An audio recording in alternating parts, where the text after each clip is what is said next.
Alright, welcome back to the channel. Now, if you can see, I've got the trifecta of Hoopty Range Rover, Land Rover products behind me, and I'm going to do a quick, semi-quick video on the 2-month update of the black 08 Supercharged Range Rover, and see if it's living up to the title of this video as far as it being the best modern classic Land Rover, Range Rover product for sale right now, if you can find one. Woo, and there she is. And hey, if you're new to the channel, thanks for watching. Please like, subscribe, do all that fun stuff, and stay tuned to the end of the video. You'll see Cindy's take on the on her thoughts on the L322 Range Rover, because I think she's starting to become a fan. I think it's creeping in on her.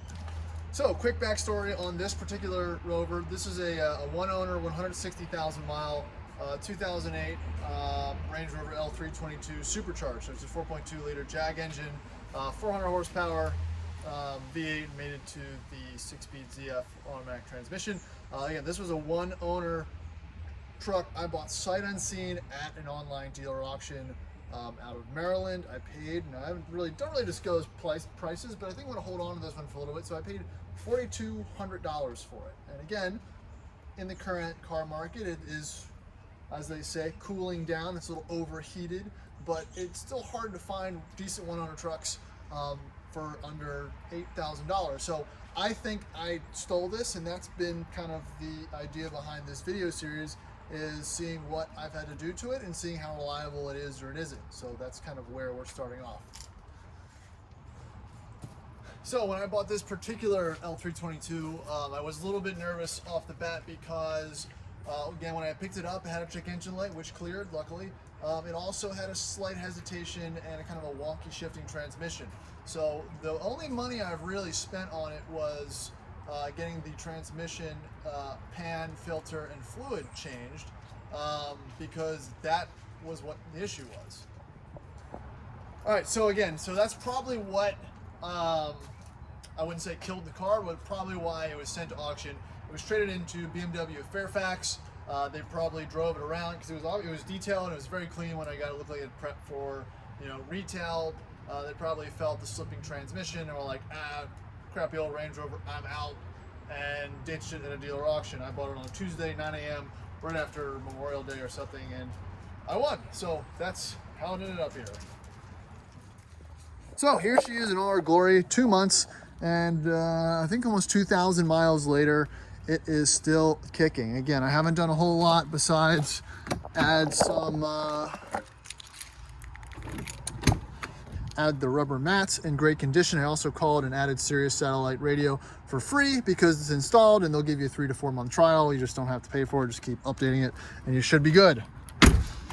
Also added a baby seat. Yes, we've had a kid in the meantime, and this is the automobile, fortunately or unfortunately, that took him home in. So I guess he'll have to live with that for the rest of his life. Hey, couldn't have done 9/11, I guess.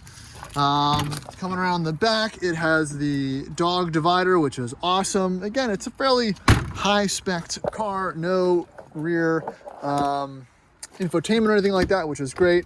A little bit of wear on the seat there and on the bolster there. I don't care about any of that because in the end it presents well and is nice. So nothing too much to complain there. And as far as mechanical issues, there hasn't been anything pressing. But let's jump in, take it for a ride, and I'll give you some more driving impressions of what I think is my most sorted Land Rover at the moment.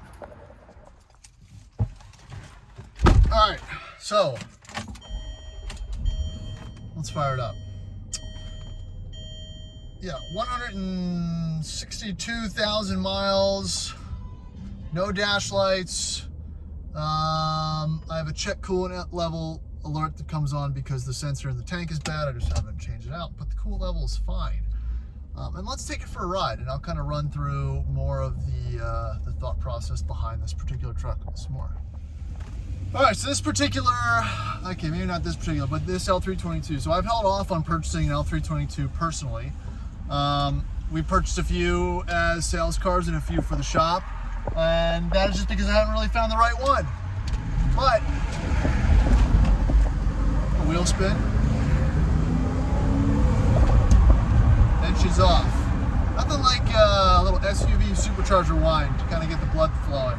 Again, not a supercar, not super quick, but nice crisp takeoff and a blast to drive. But now with this particular L322, I kind of see it as the final culmination of a lot of the Land Rover content that I've been doing on these modern classics. So LR4s, LR3s, L322s of all different eras, D2s, even a D1. I think at the end of the day, after sampling and doing reviews and maintenance and buying and selling them, a 07, 08, 09 L322 with the 4.2 supercharged Jag V8 is the best Range Rover, Land Rover product that you can buy for the money. Now, that being said, I'm not going to tell you to buy one because it's very hard to find a good one. And a lot of guys will joke about that because they'll say how reliable, and they are reliable. They're very reliable if maintained. Most have over 150, 200,000 miles. Like this one, there's one at the shop right now, owned by the Lecker Group. It has 220 some thousand miles. I saw one at auction with the 4.2 sell with over 380,000 miles. I think I made a post about that. So again, the longevity is there. It's just about maintenance and about the previous owners. And when this particular truck came up, I saw it was a one owner. I saw it was dealer maintained, you know, and it just had all the right things. Now, I've purchased one owner trucks before that have been terrible, because when you buy a one owner truck, you know, they most likely didn't love the car. They use it as an appliance, which means all the scheduled maintenance was done, but it's usually kind of a little bit beat up if they lived in it, they drove in it, they weren't cleaning off the salt after driving it in a northeast winter, and you know, on paper it might look good, but you get into the underside and stuff, and if they weren't owned by an enthusiast, you're going to find there's going to be some issues. So for this particular Land Rover, Range Rover, I think I am going to keep it. It drives almost like a brand new truck, in my opinion. That's not saying much. The steering's tight, it has road tires on that I'm going to keep on. It's smooth all the way to 80. I'm averaging 16 to 19 miles per gallon using Premium 93. It's smooth, quiet, and I'm just using it as a daily driver a car.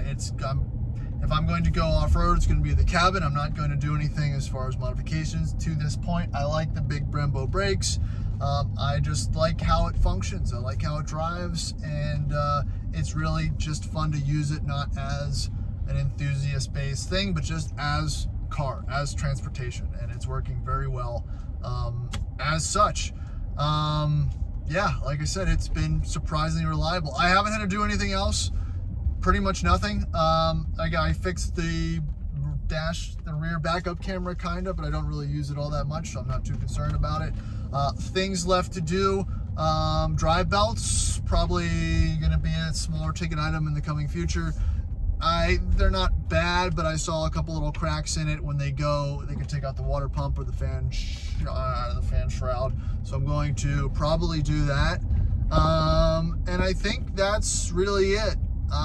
Maybe the powerful UK little handles, covers on the door handles, just because the ones I have are kind of faded and they look ratty, and maybe repair a couple of the deep scratches on the side. But that's it. It's just trucking along, you know. It's going to be due for an oil change soon, and I'm just going to drive it, and if stuff comes up, I'll keep posting about it, but that really should be it. All right, we're going to do a little cameo here. So black supercharged Range Rover. Of all the Range Rovers and turds that I brought in through here, what's your opinions on the 08 supercharged?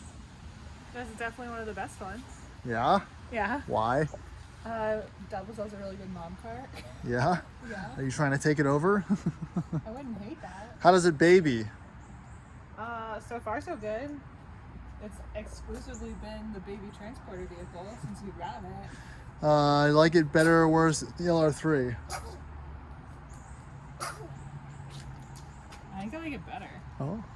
Why? The seats are more comfortable. What else? It's faster. Uh-huh. It's a little bougier. A little spicy? Little something. It's cleaner. Oh, that's... Doesn't have Frank Carroll over it yet. Hey.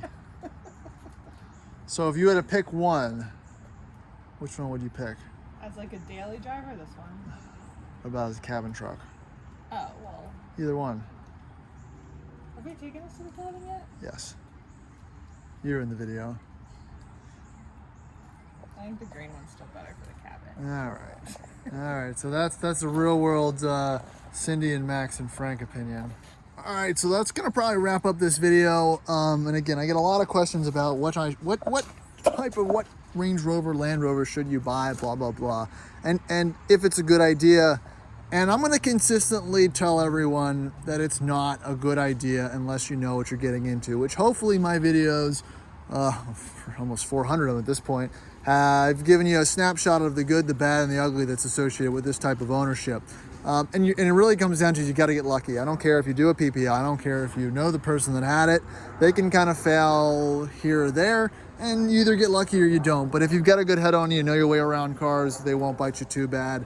And that's really, it's kind of a crapshoot. So, argue away in the comics, but that's kind of my final take on it. But at the end of the day, it's a labor of love, and they're fun to drive, and I'm still about it. So again, appreciate you guys watching. Thanks for checking out the channel. Please like and subscribe, and we'll catch you on the next one.